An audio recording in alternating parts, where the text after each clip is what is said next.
హార్దిక్ పాండ్యా గురించి ప్రత్యేకంగా చెప్పనక్కర్లేదు. అయితే కొన్ని సందర్భాల్లో మైదానంలో మ్యాచ్ ఆడేటప్పుడు తన వింత హావభావాలతో రకరకాల పోజులు ఇస్తూ ఉంటాడు హార్దిక్. అలానే రీసెంట్గా ముగిసిన ఛాంపియన్స్ ట్రోఫీలోనూ విజయం సాధించిన తర్వాత తనకు అలవాటైన హావభావాలను ప్రదర్శిస్తూ ఫోటోకు పోజ్ ఇచ్చాడు హార్దిక్.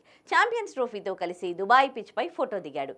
ఇప్పుడు ఆ ఫోటోని సోషల్ మీడియాలో ఓ రికార్డును అందుకుంది. హార్దిక్ దిగిన ఆ పోజు కోహ్లీ రికార్డును కూడా బ్రేక్ చేసింది. గత టీ20 వరల్డ్ కప్ లో భారత్ విజయం సాధించిన సంగతి తెలిసిందే.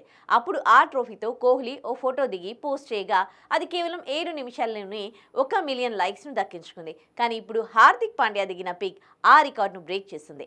6 నిమిషాల్లోనే మిలియన్ లైక్స్ ను సొంతం చేసుకుంది. ప్రస్తుతం ఈ ఫోటో నెటింట్లో 1,60,00,000కు పైగా లైక్స్ ను దక్కించుకుంది. దీంతో కోహ్లీ రికార్డును హార్దిక్ పాండ్యా బ్రేక్ చేశాడంటూ క్రికెట్ ఫ్యాన్స్ కమెంట్స్ చేస్తున్నారు. కాగా భారత్కు ఇది 3వ ఛాంపియన్స్ ట్రోఫీ కావడం విశేషం.